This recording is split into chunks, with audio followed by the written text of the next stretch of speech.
Welcome back to the Shine Gaming and Esports Center. My name is Jack Elliott, here with my co-commentator, Rowan Mastrangelo. Jack, stoked to be here. We have an exciting Super Smash Bros. Ultimate matchup for you tonight. Michigan State University against your Syracuse Orange. Rowan, break down this matchup a little bit for me tonight. Sure. So Michigan State played Syracuse week 5 in the fall, and it didn't go so hot for the Orange. They were swept 2-0 by the Spartans, and they played really solid. Following that loss for Syracuse, they lost 6 straight. So the last time we played this squad, it really sent this team into turmoil, loss after loss after loss. The Orange won last week against Oklahoma. That was their first win since the 6-loss spurt. So we are hoping to carry that win into tonight's game. Would be really ideal for SU. Yeah, getting some momentum going, kind of viewing that win last week after a bunch of losses is a bit of a turning point for the Orange, trying to string a couple together, and let me tell you, it's going to be difficult against this Michigan State team. This is an excellent team, an excellent program with excellent culture. MSU has an excellent Super Smash Bros. Culture around their school. They host tournaments constantly. Starting tomorrow, they have a tournament hosted in their esports lab called Olympus. They have 2 other tournaments that they often host, and let me tell you, Rowan, they are 49-1 in Super Smash Bros. Play this year. Unbelievable. 49-1. Syracuse is involved in one conference. It's the PEC. The reason MSU has so many games played, 50 about, is because they're involved in 3 different conferences. 1 loss. That's unbelievable. It's better than the 73-9 Warriors, Jack. Really unbelievable stuff. It's ridiculous. It's a ridiculous winning percentage. The ability to stay so constantly excellent. It's impressive. The Orange, on the other hand, are 4-8 in PEC play. They sport a round win-loss differential of -6, and they're winning just over 30% of their games. You're hoping that, this can be a bit of a turning point for the Orange, try and string together a couple wins. Rowan, let's get into the nitty-gritty now. Let's break down the team comps.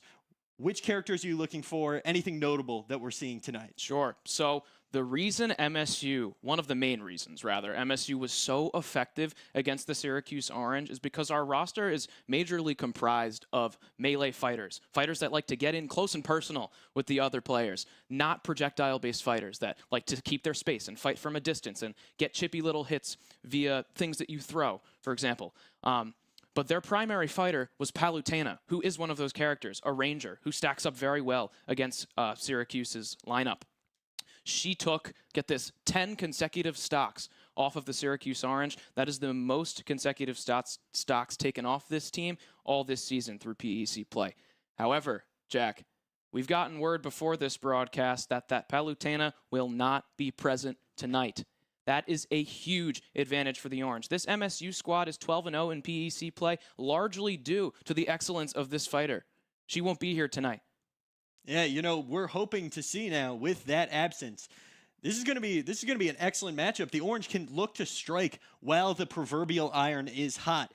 Get in while you have this advantage. Get out with a win. A quick little smash and grab for the Orange. The Orange roster, on the other hand, you're going to be seeing some Yoshi from GR Bean, one of our most excellent fighters, one of the most effective fighters, especially last week in the win against Oklahoma. Anything you can tell me about Yoshi that is important for the brawler? Yoshi is such a fun character to watch. Their mechanics are very unique. They're very floaty, lots of aerial gameplay, and most fighters, they'll try to throw their opponent off horizontally and capitalize with an edge guard. Not Yoshi. When you watch Yoshi play, GR Bean, that's the guy who plays Yoshi for the Orange. Great guy. When you watch Yoshi play, you'll see a lot of vertical movement, up and down, not left to right. And that's what makes Yoshi a super unique character and a big threat for the Syracuse Orange. Yeah, that juggle, it's lethal. You don't get a chance to react when you're floating in the air. Like, you have air moves that you can do, but as long as the Yoshi is under you, there is always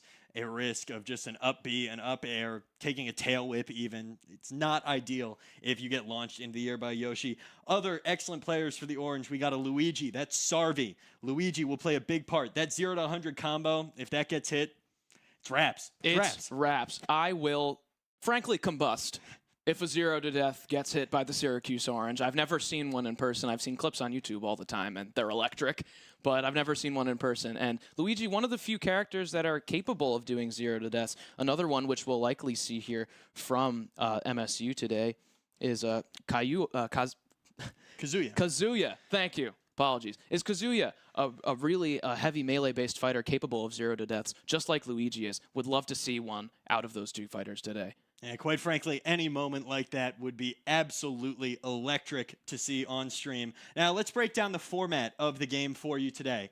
It is a 12-stock battle comprised of 4 fighters. So each fighter has 3 stocks. Now, let's say in the first fight, let's say it's our Luigi against their Kazuya. Let's say Luigi takes down the Kazuya with 1 stock left. At the beginning of the next fight, Luigi will immediately go back down to 1 stock and face a 3-stock fighter. So the stocks will carry over. But important to note, percent does not. Percent does not carry over in between battles. So if you're at a high percent, but you can land the final blow on your opponent, it's a big reprieve. It's a big momentum changer. You get some of that life back. Absolutely, Jack. It really takes that last stock and it just ups the ante. It ups the stakes. If both characters are at high percents, whoever wins that fight in the next battle, they, like you said, they get to keep that stock, and they get that stock reset in terms of percentage. 0% back to the start.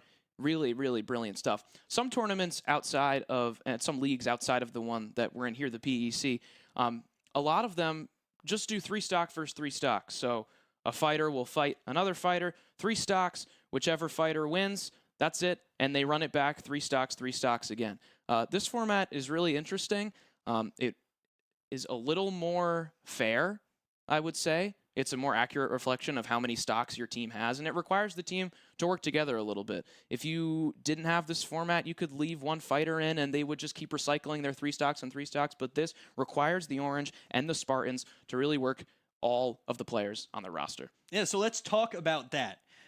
If you happen to be the side that is KO'd, that is taken down to 0 stocks in a specific fight, your team has a chance to respond. They have a chance to put in a character that will maybe fare better against another character. So if you are being completely zoned out by, let's say, a character like Palutena, you can respond with a quicker brawler who can get inside those attacks, get up close and personal, kind of launch the player. Any other important character archetype matchups that you're going to be looking for tonight? You're absolutely right, Jack. And that part of this format is vital to teams' success. It's like real sports.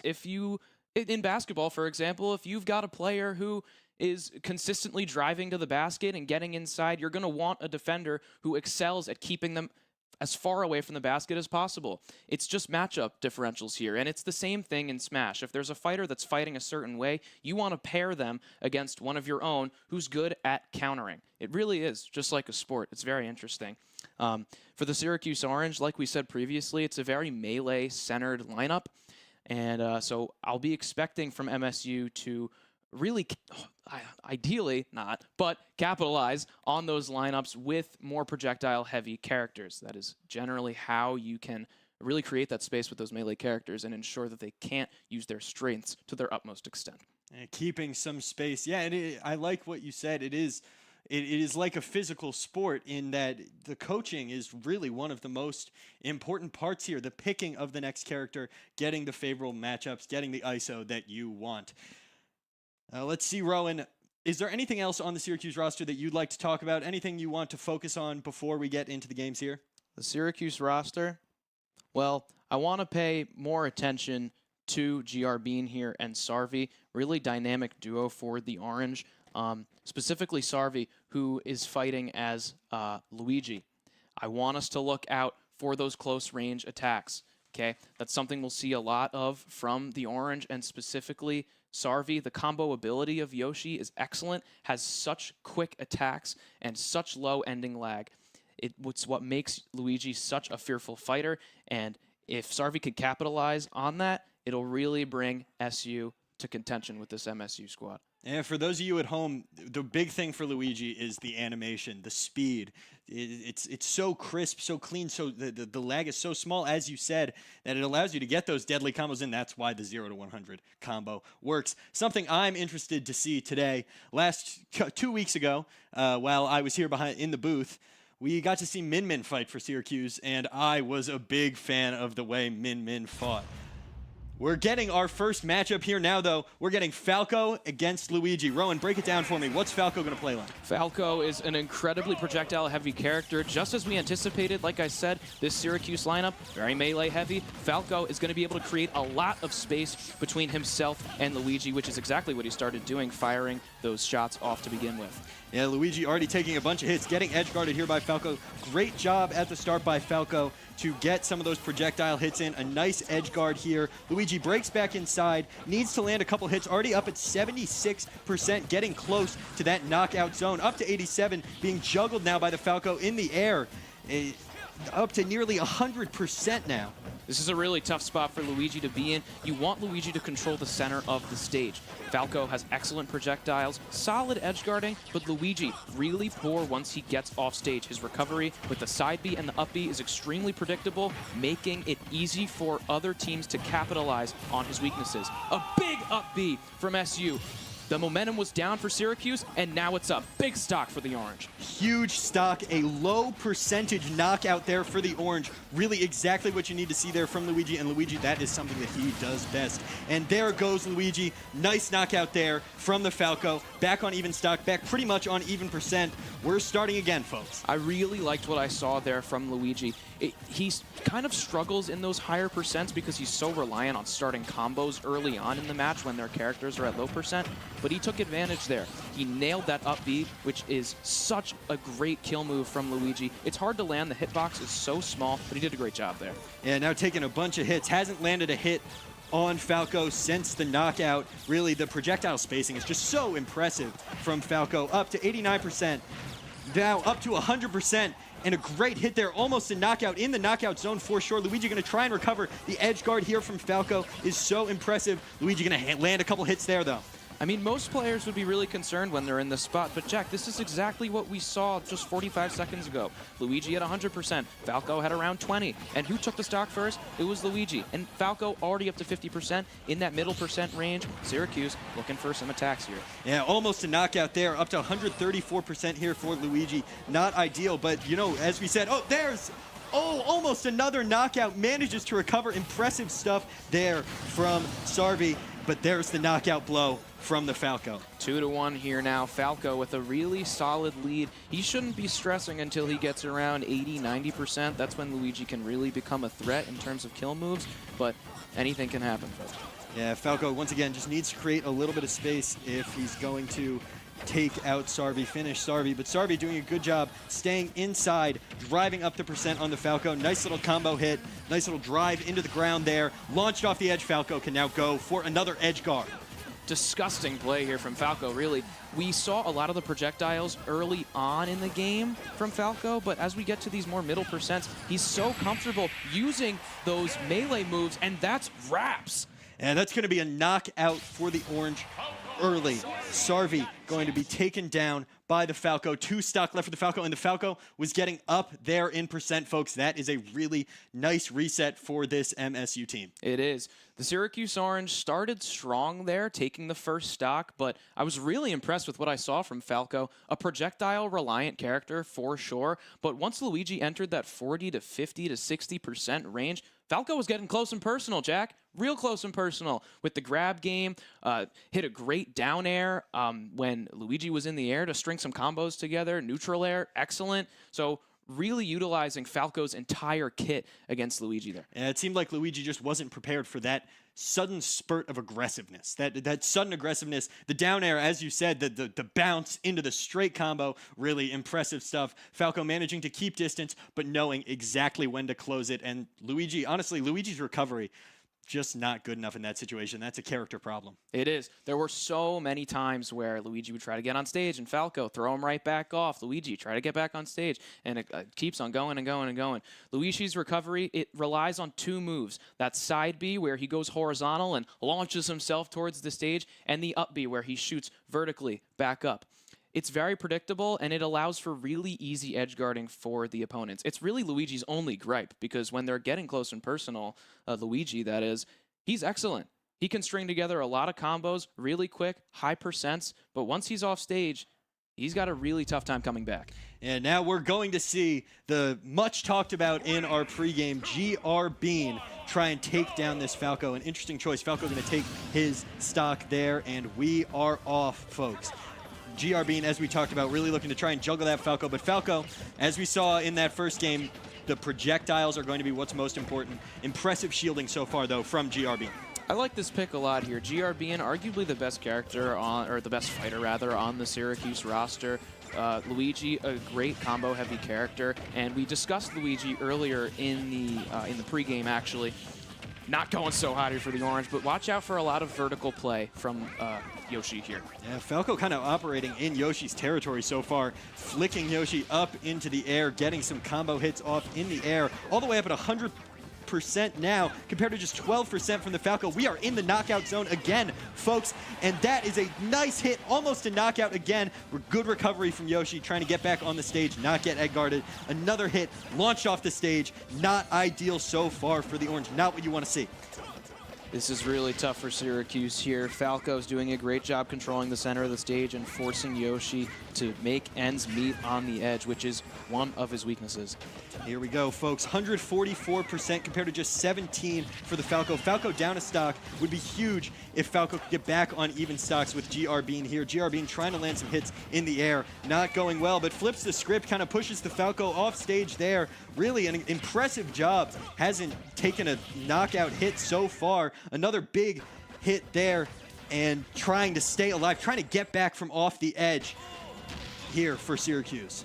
Staying alive at 174%. It's really impressive. Trying to push, just chip away, get the Falco up a little bit, closing in on 60% now. Yeah, Yoshi is a deceivingly heavy character. Definitely, he's in the top third of heavy characters in the game. So once they get to these higher percents, like 150, 174, what they're at right now, they can last quite a while, which is a huge strength for the Orange. And a huge knockout there, 174%. Yoshi makes the knockout, fought right back by the Falco, 2-1, 0% on either character. That down B was absolutely massive for Syracuse. You don't see that move from Yoshi a lot just because there's a lot of end lag and it's very punishable, but a big KO move like that was vital for Syracuse to get back in this game. And if you can hit it in a spot like that, you'll take it every time. Yoshi getting batted around now in the air, up to 61%. Managed to land a couple hits early on in this stock, but 23, 75, 84.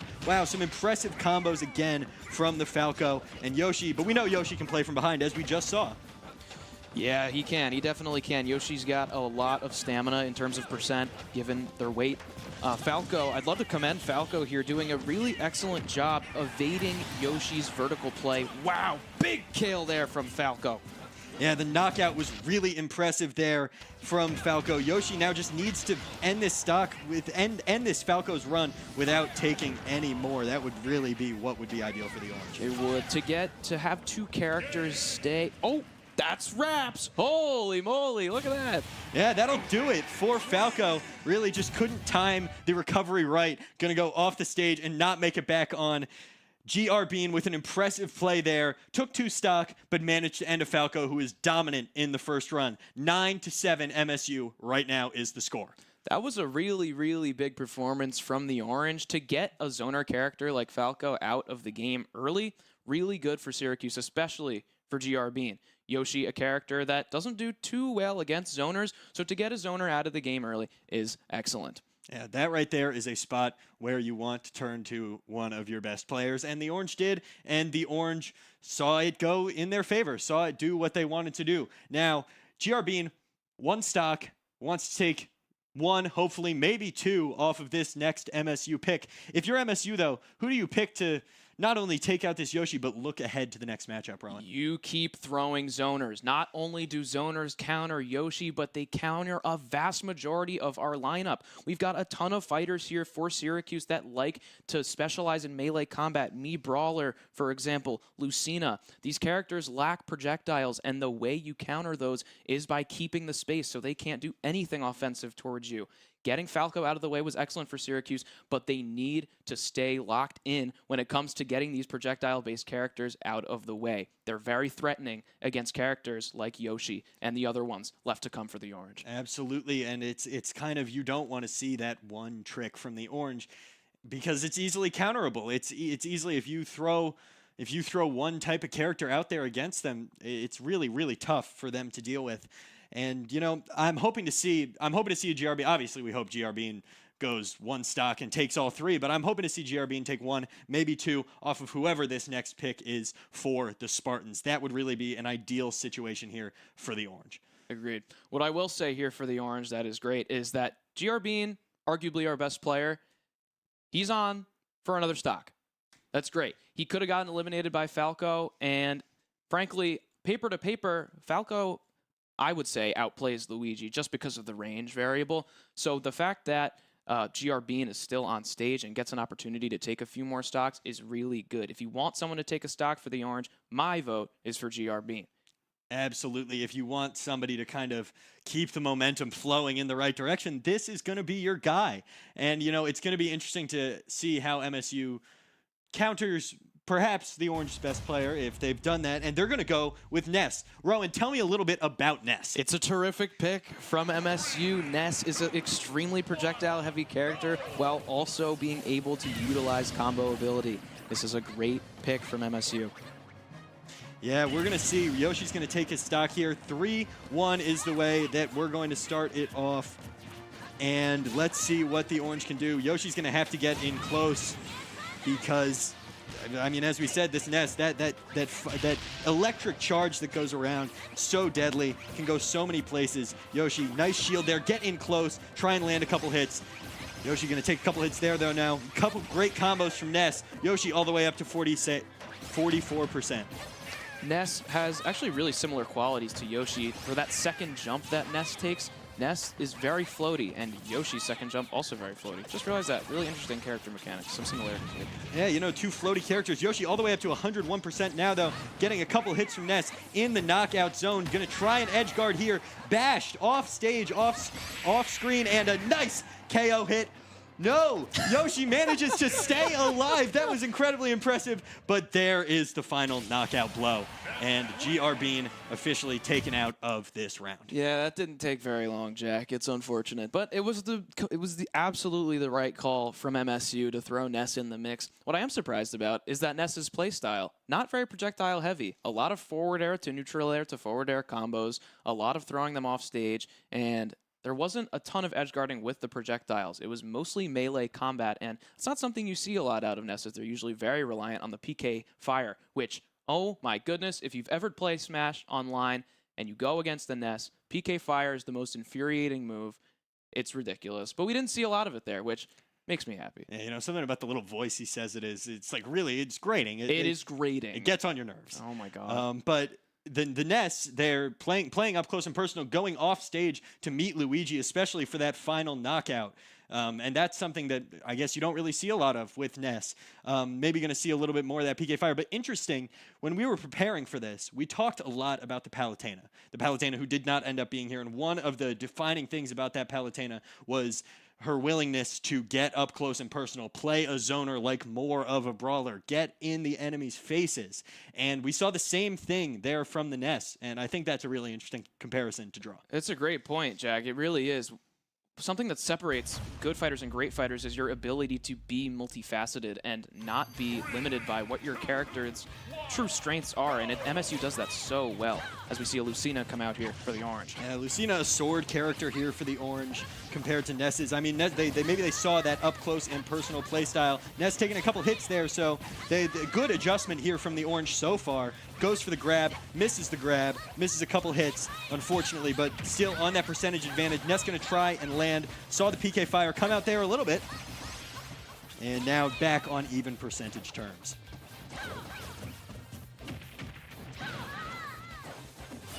Nice little combo there off the stage. Ness going to try and edge guard again for the Orange. No hits being really dealt out here. Really a cagey match so far. Kind of testing, see what the other player will go for. 71% now, though. Nice little combo there from the Ness with the side smash. 84% again. Lucina, though, lands a nice hit on the upswing. Lucina's aerials are really something that we're going to be looking out for. Her aerials are incredibly quick, and her ground game is solid, but her mobility is what separates her from other fighters. She moves across the stage so fast, and her moves come out rather quick.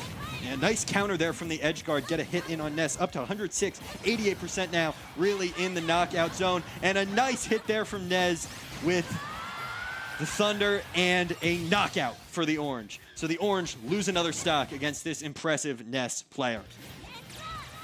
Now, the best thing you can hope for here if you're Lucina is to deal with the Ness quickly now. At low percents, this is where Lucina really does her best. She's really good at starting matches off, although Ness is at 108%, which is rather high. So getting this stock out of the way is crucial for Lucina so that she can get in the zone where she does best, which is when her opposition is at lower percents. Her combo game is strong. Her game on the ground is also strong while having good aerials. So if she can get Ness to low, there's a shot that she can bring this back into contention. Yeah, you want to see her land some of those swings up in the air, some of those upbeats just to, while he's juggled, knock him off. A great hit there, bringing him up to 152%. Ness, though, staying alive. Impressive stuff. Lucina takes a shot, takes a hit, 70% now for Lucina. Just trying to finish off this Ness before she gets back into the KO zone, really. Something that's really frustrating here for Syracuse, and just the way Lucina is designed, is that her edge guarding capabilities are not great. Her recovery is fine. She has no projectiles to edge guard with, so when Ness gets off stage, he has no problem getting back on stage, as you just saw there. Yeah, Lucina really trying to take advantage of the edge guard. Big hit there on Lucina again. Lucina trying to take advantage of the edge guard, try and follow Ness off stage. Ness doing the same thing as well, which we saw in the last matchup. Really high percentage matchup there, but a knockout for the Orange. That side bringing B it back even. That side B is sure to do it at 170%. That thing's got huge knockback. Usually KOs around 110%. So 170, that's no doubter for the Orange. Yeah, great stuff there, and great stuff again, really juggling the Ness here. Another good juggle, all the way up to 60% already on the Ness. What you want to see here, but a knockout there for the Ness. 2-1 MSU on this stuff. That back throw is huge. It's Ness's best throw, and it's frankly one of the best back throws in the entire game. It absolutely launches characters.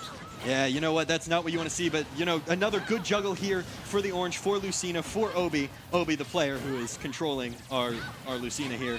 And, you know, just trying to finish off, once again, finish off this Ness before he gets back too high, before he takes too much percentage. This is an incredibly winnable situation here for Syracuse. They are disadvantaged, of course, because they're down a stock, but Lucina only at, well, never mind, 82% there for Lucina. She was around the 50% mark, but not anymore. Yeah, really impressive stuff there from the Ness, playing on high percent, something we've seen all day, making sure that after the knockout, 2 stocks and an 121% reprieve for MSU.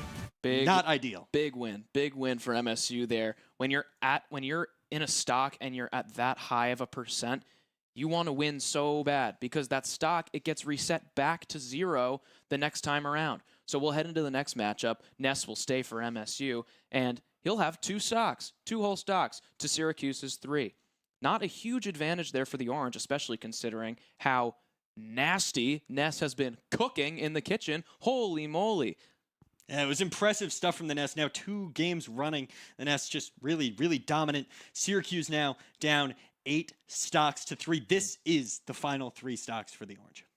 And you're going to hope that, you know, this can spark a comeback. Whatever character gets picked here needs to do something for the Orange. I'm hoping, personally, to see somebody a little heavier, a bigger character, a DK, a DDD, something like that, or something fun like a Minecraft Steve, just because I like watching Minecraft Steve play. What about you, Rowan? I love Minecraft Steve. He's one of the characters that I'm most familiar with. When he came into the game, I was elated. So excited. Great character. So fun to play with. I wouldn't love a heavier character here for SU just because of Ness's juggling capabilities. However, the fun factor is so present. The fun factor with heavy characters is real. DK, one of the most exciting characters to watch, can string combos together really fast. And we've got a DK on the lineup who's frankly pretty solid.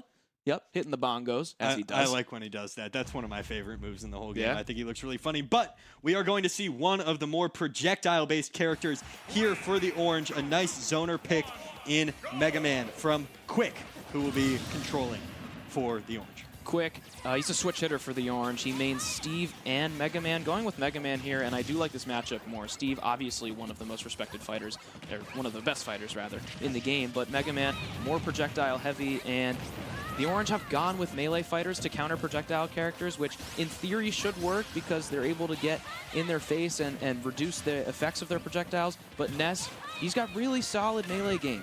So that strategy was not really proving to be successful for the Orange, so I do like this pick of a projectile-centered character. Yeah, I have to say, I also like it. We haven't seen really many projectile-centered characters for the Orange today. Something we talked about pre-game as a bit of a weakness on this roster, but it's a nice pick here. Something maybe just to, something a little different. Try and spark something here for the Cuse. I mean, that's what you want to see, and we were talking about Steve.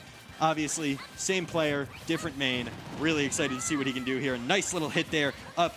Down. Syracuse currently down 81 to 69%. Takes a big hit there, almost near 100% in the knockout zone. Now Ness just trying to deal a final blow.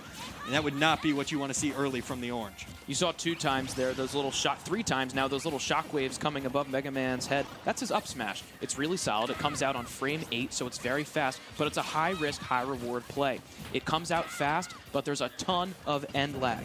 Yeah, and you saw the sticky bomb get batted back. Nice little baseball swing there from Ness as a big baseball fan, but a knockout there for MSU. As a baseball fan, as I was saying, I like the fact that he can kind of take advantage, get ready, serve the meatball that is the sticky bomb from Mega Man right back at his face. I think that's interesting.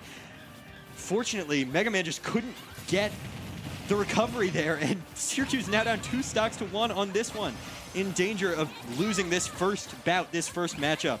Not ideal. Ness is cooking, and Ness hasn't even lost a stock yet. There's 3-0 potential here for MSU. It's 3-0, 2-0, but 3-0 in spirit, as some would say. And yeah, there really is. It's not an ideal situation for the Orange to be in, but a nice hit there from Mega Man. Takes down Ness and resets things back to 0% for Ness. 1 stock each, but Mega Man all the way up on 112%, still in the knockout zone. Nice little combo there from Ness. Sends him off screen. Gonna try and edge guard now. That back throw almost did it there, but that forward air is definitely gonna do it for MSU. Yeah, there it is. That is the end of this first bout. Ness, a great pick there, really just demolished the Orange's ranks, and we see it that we saw it last time in their last matchup with the Palutena. This time it's the Ness, really dominant play. That's going to be the Orange now down 1-0 on this. It's a best of 3 for those of you watching at home. So impressive there from MSU. Really excellent play. It's good that we got Ness down to 1 stock there, but I mean, 3 stocks off of the Orange, not ideal for Syracuse. No, not ideal at all. And now, Rowan, we're going to be heading to the second matchup now. How did the Orange recover? How do the Orange adjust, especially to that Ness? They need to get Ness out of here. Ness is doing exactly what Palutena did to us the last time we played MSU. These really multifaceted characters, projectile heavy, but also excellent melee game with those forward airs, those neutral airs, great edge guarding ability. Super similar characters, actually, now that I'm thinking about it. But Ness is doing exactly what Palu did to take us over the last time we played with a 2-0 sweep. We need to get Ness out of here as soon as possible and get a different matchup for the Orange. Yeah, and you know what? Honestly, I'm going to say it. I think that the best matchup for that Ness is the Mega Man again. I think Mega Man, I think Quick did a great job at countering a lot of Ness's moveset. And although he did end up losing all 3 stock, it was still an impressive job against a very powerful character. He did. It was probably the most even matchup we've seen from a lot of the Syracuse fighters. There was a point where they were both at 60%. We hadn't seen that. Every time early game, Ness would go up 80% to his own like 3%. So that was really big for Syracuse. Yeah, I'm hoping to see some of that. You know, if you can get Mega Man in there, take off 1 or 2 stock from the Ness, and then send in somebody to hopefully just finish without taking too many, that would be really ideal, and that's going to be the key to this second matchup if the Orange want to mount a comeback. You know what would be cool is if Quick decided to send in Steve, his other main, instead. That would be fun. So, Rowan, can you tell me, how does Steve manage to counter the moveset of Ness. What does Steve do against a zoner like that? Well, Steve is one of the most unique characters in this game. I mean, you have sword fighters, you have projectile heavy characters, and you have brawlers, melee-centered characters. That's most of the characters in this game are one of those three archetypes. Some of them aren't. Steve definitely isn't. Steve can build. He can place blocks like he's in Minecraft. This is not Minecraft, but he still can. Unbelievable. Really cool character. He relies on building, and Steve requires a lot of space. Now, projectiles normally love that because they can invade the space with their projectiles. But Steve, he can build. So he can build a protective wall around him and mine for materials to upgrade his weapons. What that does is it makes his weapons stronger. Unfortunately, we will not be seeing him today, but another heavy character coming into play. Yeah, we're going to see Incineroar here against the same starter that MSU used last time, Falco. So here we go, folks. Another really interesting matchup. Incineroar, what can you tell me about the character? Incineroar, definitely a heavy character. No projectiles, but that's okay. You know, I really like the idea of Incineroar getting close and up personal with Falco, although when he's getting close and personal here, but he's down about 70, 80, 90% now. Yeah, the Falco doing exactly what we saw the Falco do last time. Get up close and personal, get aggressive, and just bat around the Syracuse characters. Really not ideal, and really an alternate way to play Falco that is, I find personally, really interesting. And I think that's one of the most interesting things that this MSU squad has is variability and flexibility in the way that they can play their characters. Now up to 155% for Incineroar to just 25 for the Falco. Not a spot you want to see yourself go out because you could get 2 stocked or even 3 stocked here if you are Syracuse. 164% in the knockout zone. He is smoldering right now. Well, the good thing about this, Incineroar is such a heavy character, and he's not so reliant on combos. He's a character where you can land one hit, and you can send your opponent off the map, KOing them at 60-70% if it's placed right. Look at that, already at 90%, almost a near KO with that back throw from Incineroar. I know that there's almost an 100% differential here, but this is a much closer stock than we think. And there it goes, a nice hit from the Falco, sends Incineroar flying, a nice knockout there. But Incineroar looking to hit, as you said, that one crucial hit right here and finish the game. 100% is definitely kill zone for Incineroar. He's got strong attacks. He needs to strike now and get this extra stock out of the way so this game can get more even. Yeah, hopefully it doesn't take too much percent, but I mean, as you can see, he is. But a nice hit there. Almost takes the Falco out. Great recovery, but a knockout there for the Orange. Good down tilt there from Incineroar. Way to even the play here. Yeah, you know, that thing bring things back even. Already landed a couple big hits immediately, but getting batted around again, as we've seen the Falco do so far. Falco tries to hit a couple shots, edge guard, but a great hit there from Incineroar gets back on center stage, really the area where you want to be controlling, especially as a heavier character. That's absolutely right, Jack. You want to control center stage, and you want to just inflict as much damage as possible, obviously, but you need to land these big hits, these side Bs, these hopeful smash attacks. Big side B there, sending Falco off stage. Let's see what Incineroar can do. Timed perfectly. Those side Bs, I think it's one of the most cool looking moves in the game, and I want to see Incineroar use it more because it has been effective so far. It's been really the only move that's been effective. It is such a cool move. I love how it changes the pace of play. So interesting. Well, unfortunate. Yeah, that is unfortunate for the Orange. A nice hit from Falco sends Incineroar off at a pretty high percent. But Incineroar, once again, as we talked about, 93, 100%, definitely KO zone for Incineroar. Going to try and end this matchup again quickly before he takes too much percent. 100%, Jack. He could totally get this stock out of the way with one of those side Bs again, or maybe a back throw. Yeah, but once again, Falco knocking Incineroar about the map, just really batting him around like a tennis ball. Like you ever play that game where you try and keep the balloon up? That's what Falco's doing game. here. Classic summer camp game. God, the game's so fun. Absolutely classic, and Falco's playing it with Incineroar this game. But a big hit there, 112%. One of these things has to give. If you're Syracuse, you want to get this stock out before you take your last stock, because otherwise that 112% is going to reset, but it won't. And smashed into the front of the camera is Incineroar. Falco retains his second stock for the next matchup. Retaining that second stock is probably the biggest thing that came out of that. 112, that is kill zone for Incineroar. He needs to capitalize on that, and he definitely can. Incineroar's a great player. However, he didn't do it there. Was definitely looking for a side B or just some attack to get him off stage, but couldn't find it. Falco is quick and evaded Incineroar really nicely there on that final stack. stock. He'll head into the next round with 2 stocks to play with. Yeah, Falco really just, I mean, the best way to describe it is running rings around the SU Incineroar there. Not ideal, not what you want to see. And the Falco, as we know, took a bunch of stock off SU in the first matchup. Going to try and do it again here. He is, and they are in good position too. They've got a 2-stock lead. This is exactly what we saw with Ness. Ness had 2 stocks to play with, and look at the damage he did. He racked up 5-6 stocks there and took game 1 there for MSU.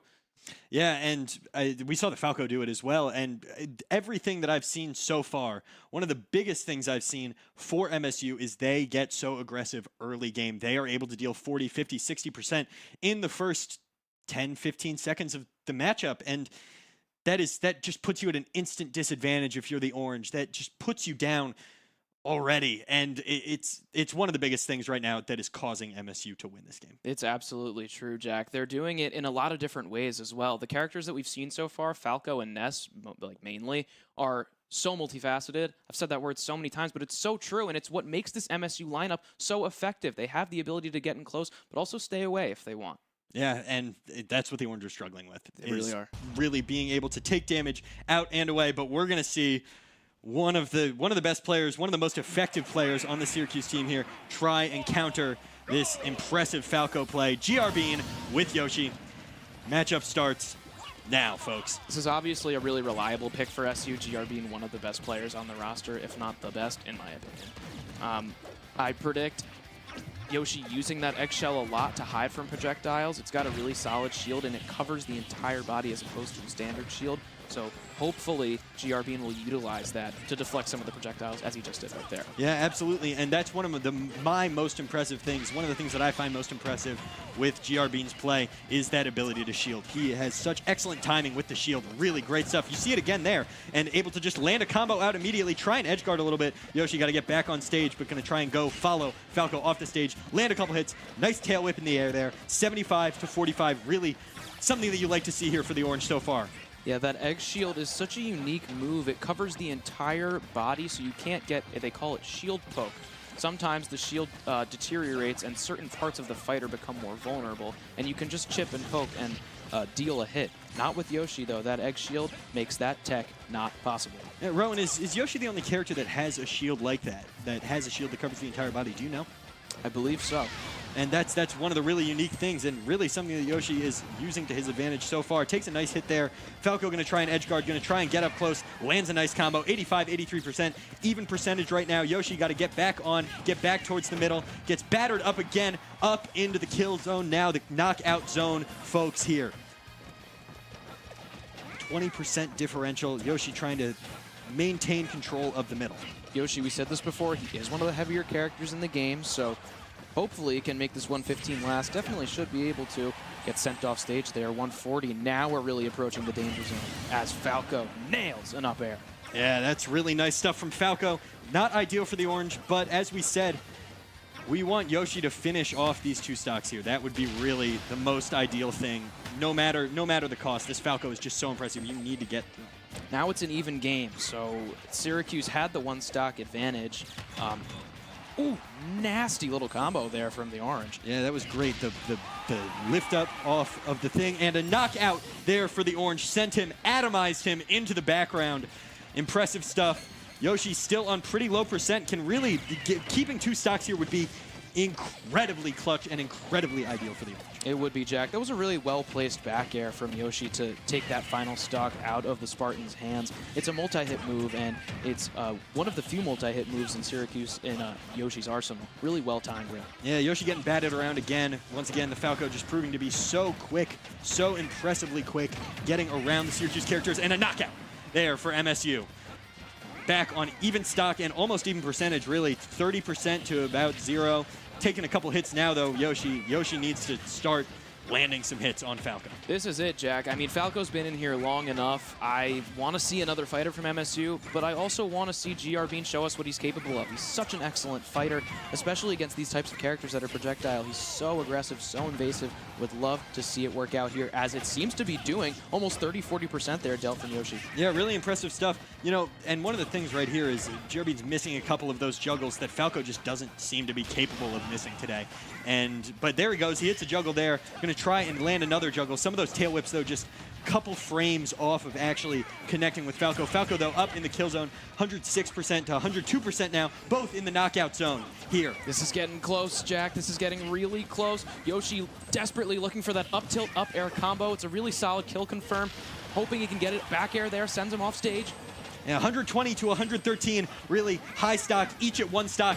This is electric. But that's a knockout for MSU. And this Falco is just playing so well. We thought maybe there was a chance Yoshi would get back on screen there at the end. And he just did not. Falco is just running through the Syracuse ranks. There's nothing that can stop this Falco. So electric, Jack.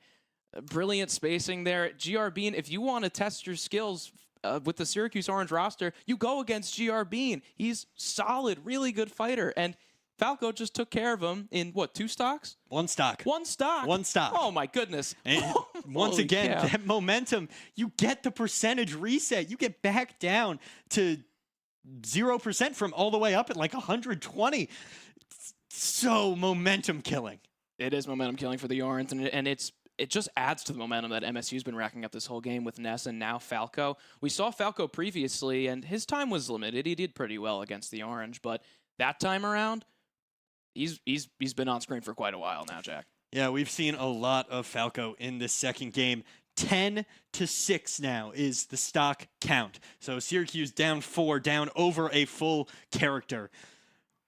We really need to see something shift if we are going to. It is getting late early for the Orange. It is getting late early, and I would love to see a character like Luigi here, someone that can get even more in Falco's face, someone that's a little more responsive with technically a quicker frame rate. Yoshi's a good character, but the frame data is okay. It's not bad. The thing that makes Luigi so exceptional is his frame data. Attacks come out quick. He often beats opponents to attacks when they're going at each other, and there's a 50-50, little Rocket League term there. So I would love to see Luigi. I think that he could land attacks really quickly on Falco just because of the way he's designed. Yeah, getting those punches in just barely a millisecond before the other character. And, you know, we've seen this Falco. One of the biggest things with this Falco is he's tiptoeing. He's Jack be nimble, Jack be quick. He's hopping over the candlestick for the Orange, and he's just landing hit after hit and not getting hit himself. He's running rings around the Syracuse roster, and maybe a quicker frame rate character like Luigi can counter some of that. We need a character who can keep up. I think Luigi can. On the floor, he's fine. He's got decent speed, but the attack speed is really what I'm looking for the Orange here. Yeah, you know, any other characters that you think the Orange could turn to if they want to save Luigi for their last character? Jack, I want to see Steve. I want to see Steve so bad. Do I think Steve will do exceptionally well? I don't know, but I want to see him. He's so fun. He's so cool. Yeah, pure entertainment factor for you folks at home. Exactly. We'd like to see Steve. Or love to. My personal favorite, DDD. DDD? Why do you like DDD? I like Gordo the Spike Ball a lot. I think that's hilarious. So you like the dynamic duo. You don't just like DDD. Exactly. Okay, I like understood. the pairing. I like the chemistry that they have together. I think it's a lot of fun. I like the rocket hammer. It's like Kirby's hammer, but like even cooler. That thing is huge. It does so much damage. It can kill like 40% when you're on the edge. It's crazy. It's incredible. It's simply incredible. But we are going to see an interesting play here. Sarvi not choosing to go Luigi, choosing instead to go Jigglypuff. Rowan, what do you think about Jigglypuff? So interesting. A really cool character. Definitely gonna be hard for Jigglypuff to not get juggled here. Jigglypuff is probably the floatiest character in the game, and because of that, it makes her makes them very susceptible to juggles. However, Jigglypuff super hard to defend against once they get going. Not a combo-heavy character, but can lay down hit after hit after hit. As Falco already at 63% here off stage, tremendous edge guarding from Jigglypuff, another one of their strengths that hopefully they will utilize. Yeah, really great play so far here from Sarvi. And the sleep launches off the stage at just 60%. Incredible stuff. A momentum-changing play for the Orange. Disgusting. Clean it up. That was gross. A rest? A mid-air rest? Oh my goodness, that was bold from the Orange. That is a roll of the dice, and it came out double sixes for the Orange. Really incredible stuff. And you know what? Now's where you start to look for a run, folks. Now is where you start to see the Orange take control of this game. Jack, we talk about momentum a lot, especially with this game. You control all elements as the fighter. There's no randomization in this format, and Syracuse now has a chance to harness this momentum. Hitting a move like that, there's such a slim margin of success to where the rest can be hit on opponents. And if you don't hit it, you're very susceptible to attacks from your opponent. So hitting that, it's rare, it's skillful, and it is hype. So I'm really hoping Syracuse can harness that hype and keep these stocks coming down for MSU. Yeah, I mean, what is more electric than that? A mid-air rest. I mean, listen, like, your 3 stocks, they're great, but a mid-air rest, that is a single moment that changes a game. And, it's also just fun. It's fun. It's one of the more iconic moves just for how difficult it is to hit. I've never been successful in my limited time playing Smash hitting a mid-air rest or hitting a rest at all, really, unless I put them to sleep beforehand. So it's incredible. It's incredible. It's incredible for the Orange. What do you want to see here now? If you're MSU, how do you counter a Jigglypuff, a light character, one of those Kirby-type characters that just floats around the map? It's tough because you want a character that can hit really hard, but generally those characters are heavier, which make them susceptible to juggling, which is one of Jigglypuff's real strengths. As you saw, Jigglypuff got Falco in a juggling sequence there and capped it off with a rest. That's the whole reason why Jigglypuff is still here, because of her juggling capabilities. So if you have a fighter that can really deal damage, like aggressively hard, I would do that because Jigglypuff is incredibly light. I think we may be saying welcome back to Ness, perhaps. Oh boy. I sure hope not, because Ness was gross. Ness was gross. Ness was gross. Ness was insane. So, I mean, it would be a good pick. Ness deals a lot of damage, a lot of chippy damage, a lot of combo potential with Ness. And Jigglypuff is so light, she's so easily juggleable. That would actually be a great pull from MSU, is someone like Ness, someone with a lot of combo capabilities. Yeah, current score for you at home, folks, 9 for MSU to 6 stocks for your Syracuse Orange. So really there's some ground to make up, but if that last Jigglypuff let's be honest, it was a short game, but if that told us anything, it's that the Orange are hungry. The Orange don't want to go out this way. The Orange don't want to lose 2-0. They really don't. The Orange lost 6 games before last week. They beat Oklahoma, so they're 1-6 in their last 7. If they lose this one here, they've lost 7 of their last 8 games. It's just not a good place to be in if you're Syracuse. And they're down 3 stocks. If they lose here, the game's over. It's a 2-0 sweep. And an interesting pick here, Banjo and Kazooie. Rowan, what do you know about Banjo and Kazooie? Because I'm going to be honest, I don't know a whole lot. It's such a fun character, Jack. One of the DLC fighters, and really cool, a diehard fan base. Like, the Smash community loved this character when he first came out. Really iconic duo. You said you liked DDD and his little friend. Right, Gordo. His friend Gordo. Well, you'll love Banjo and Kazooie here. Then get me excited, because I hope that this is a really good matchup. Hope things stay close. Obviously, 3 stocks to 3 stocks. The Spartans just have a full 3-stock advantage on the game overall, but it is a 3-stock to 3-stock matchup. And there is a knockout immediately. The lightness of Jigglypuff, not ideal. Exactly. It's a great pick from MSU, both because Banjo's so fun, but 2, he's a heavy hitter, and you saw that there against Jigglypuff. Not only is he a heavy hitter, but he lasts long. He will stay in this game 130, 140%, and a lot of fighters can't do that, but that's one of the perks of having a heavy fighter like this. Really great pick from MSU. And he's got those nades that he can throw in any direction. Jigglypuff takes another big hit all the way up at 100%. A great throw, another great throw, really just dealing it off stage to Jigglypuff. Not ideal for the Orange, but a great hit there. And the rest will do it. That's the more traditional rest you see there from Jigglypuff. You use that down air drill to get your opponent locked in the ground, and then you throw out the rest. Big side B there from Banjo and Kazooie. Yeah, Orange down 2-1 here, but as we know, Jigglypuff can turn any game on its head in an instant, even as low as like 50, 60, 70%. It's really one of the things that's so appealing about that character, that gambling quality about it. Jigglypuff got to get back on stage now, though. Getting edge guarded really well, but a nice drill there. The edge guarding from Banjo is really commendable here. A projectile-heavy character, it makes you really great at edge guarding, and Banjo is using every single projectile move in his moveset to do so. And Jigglypuff just seems to keep running into these nades. No shield attempt either on them. And the nades off stage, it's really interesting because you can throw them wherever you want, in whatever direction you want, as opposed to a more traditional projectile just being straight. And you can, and they have a hitbox. They have a larger hitbox than a traditional projectile because they are exploding. That's right. And Jigglypuff now up in the knockout zone. And that is going, no, great recovery there from Jigglypuff. Stays on stage. We got the animation, but no such luck for MSU. Stays on stage, hoping to take just another stock off after that. Oh. Not ideal. Not ideal. An SD there from Jigglypuff. Rests off the stage. That would have been really cool. Watching Jigglypuff slowly fall to the inevitable death there was very comedic. It's demoralizing. It was a bit demoralizing. It's demoralizing, but it is comedic for the viewers at home. We got a score check here, Jack. What are we at here for the viewers at home? Now, did Banjo and Kazooie lose 1 or 2 stocks on that last match? One. Just 1. I believe. So currently we are seeing it is going to be 3 to 8. 3 to 8 3 to 8 for the Orange. Thanks, Master Hand, in our ears, telling us what's going on.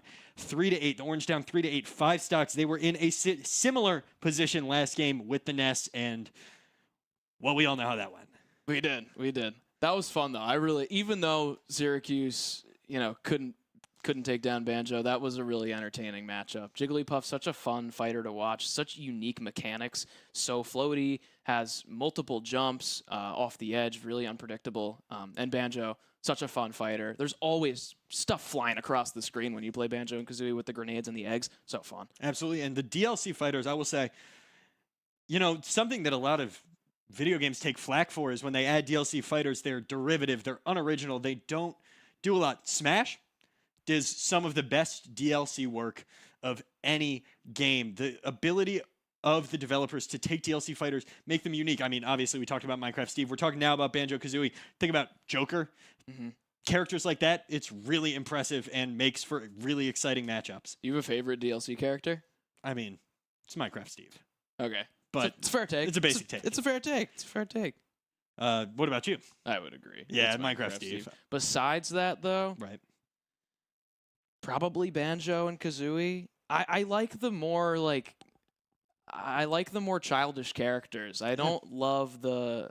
I mean, Joker is kind of splitting the difference there, right. But I don't love the sword fighters, the Pyromithras. I'm not a huge fan of them, but I like the more childish fighters and ones that are frankly more designed for American audiences. I mean, those are the ones that we're going to resonate more with, not games that were made outside of America. Great, obviously, but I'm much more familiar with games like Minecraft and games like Banjo. It's exactly instantly recognizable is the best way to describe those. I mean, Minecraft Steve is perhaps the most recognizable video game character. Maybe, I mean, obviously you got your Marios, you got your Luigis, but of games that released recently, it's probably most recognizable. But here, we're going to get another DLC fighter, Min Min from ARMS. And let me tell you, I talked about this pregame. I'm a big fan of Min Min. I like Min Min. I like the way Min Min fights. I think the idea of a brawler zoner hybrid is really interesting with those arms that just fly out. And I'm going to reference a joke I made last time. Min Min trying to keep Banjo at arm's reach. At arm's length. Thanks, Jack. Appreciate that. Min Min's great, though, and that's exactly what she does. She really keeps opponents zoned out with her arms. Such a diverse moveset from Min Min. That orange circle you see there from Min Min, she can swap that out for 2 other arms. They're both heavier than that one, but they all have different movesets, and it makes Min Min so diverse as a fighter. Yeah, big fan of Min Min's ability to edge guard, but also play up close. Really doing a great job here. Banjo-Kazooie already up in the knockout range, 162% compared to Min Min's just 70. And this has been a really great pick for the Orange so far. Min Min, for reference, the last character they can pick this game. They are down to their last 3 stocks, so Min Min going to have to do all of the work if the Orange want to get back in this one. You're right, Jack. This is DLC fighter versus DLC fighter. Really interesting. Min Min was the 7th DLC fighter added and was pretty well received by the community. A very well regarded fighter in terms of community tier lists. Yeah, to be honest, I didn't know much about Min Min until a couple weeks ago when I first saw Min Min play, and instantly one of my favorite characters. Definitely a character I'll be trying out if I continue playing Smash after this. Not a lot of damage being dealt here for the last 20 seconds or so. Just really good shields, trying to get some damage in, trying to edge guard. Min Min, I like the edge guard. I like the ability to go up and down with the arms, but Min Min facing an edge guard of her own here. Nice combo there. Knocks Banjo off stage. Going to have to shield from the grenades, though. And a nice hit off stage. The edge guard, perfect. It was from Min Min. beautifully timed there from Syracuse. Unfortunately, MSU taking another one there, but that was a brilliant read from SU. Yeah, and that's one of the things, as I was just saying, that I really love about Min Min. The ability to edge guard is so impressive. Now needs to deal with this last Banjo-Kazooie stock before things get too crazy, before they take really getting up in the knockout range, and losing another stock here would not be ideal for the Orange's chances in this one, which are already so slim. This stock, Min Min, has been extremely close, creating that distance between the two characters, because that's when she can hit and they can't. However, Banjo has been doing a really good job keeping tight space in between the two. Yeah, and things not ideal for the Orange. Min Min not able to recover there, not able to get back in range. A nice little toss and edge guard there from Banjo. That'll end another stock for the Orange. Min Min now, Syracuse, down to their last stock. Now, I know Banjo's at 82% here, but one, he's a heavy character, and two, he can rack up damage quick. Yeah, things a lot closer than you'd really think. Those grenades do so much damage. That dash does so much damage. Min Min already up to 72%. Just like that. They're almost tied. Only a 9% differential now. It's really close. Not what you want to see for the Orange. Their last hopes fading in this one. Trying to just deal a couple hits, maybe get another stock off, and then getting another stock off here resets you. But that's going to do it for the Orange in this one. A 7-0 win in the second matchup for MSU, and a 2-0 win for MSU in this overall. That was a huge stock there for MSU. I mean, that's wraps, isn't it? Yeah, that's wraps. That's wraps on this game. That's wraps on this game. So MSU will take this 2-0, just as they did Week 5 in the fall. Syracuse now on a one-game lose streak, but more importantly, 7 losses rather in their last 8 games. Not an ideal place you want to be for Syracuse. I loved what I saw out of that last round from Banjo. It's exactly how you want to play fighters like Min Min. Min Min excels at creating that space. Banjo, not going to let that happen. Very close, very personal, really. Star-studded play from MSU, and completely justifies why they are now 13-0 in the PEC. Yeah, I mean, everything you just said is absolutely true. It was impressive play all night. They used a total of 4 characters. I mean, that's ridiculous. That's nuts. That shows such depth and such impressive ability for this MSU team. And, you know, for a budding program like Syracuse, that is what you want to emulate. That's what you want to get towards. It really is. MSU has been around for a long time and received a decent amount of funding, but also, like we started this broadcast with, they have a culture. They do a lot of local tournaments in the campus area frequently. I think there's one going on tomorrow, actually, called Olympus. And we should try to emulate that as a program. I mean, it's why MSU is so successful. It's why they've lost 1 game this year and have won 50 now. Such an incredible display from MSU holistically. Yeah, that is their 50th win, and that is something that we at Syracuse are trying to emulate, and it's really impressive. You can see behind us, I love the camera angle, by the way, because you can see behind us the Shine Gaming and Esports Center and all of its glory in everything that you can do there. It's great. It gets people involved. It gets people interested. It's a place to host things. I love it. I know I'm here pretty often with my friends, hanging out, checking out the e-racing, the eSIM, everything. The VR in the back. It's so cool. It's amazing. It's really cool, and what I love is that it takes people that are just casual gamers who maybe play sports games exclusively, and they can come in here and do that. It can be casual, it can be lighthearted and fun, but then there are also people who come to the Shine Esports Center who are diehards. They play for 3-4 hours a day, one game, they grind it, they're maybe in the top 5% of the player base, and so a really wide demographic here in the Shine Student Center, and hopefully that will bring us to have a program like MSU. Yeah, impressive stuff all around here, especially from MSU. Wonderful time casting with you, Rowan. From all of us here at the Shine Gaming and Esports Center, we'd like to bring this night to a close. Syracuse falls 2-0 to MSU, but really a hard-fought matchup. MSU only uses 4 fighters total. Wonderful time, Rowan. From myself and Rowan, it's been a wonderful evening, and we will see you next Thursday.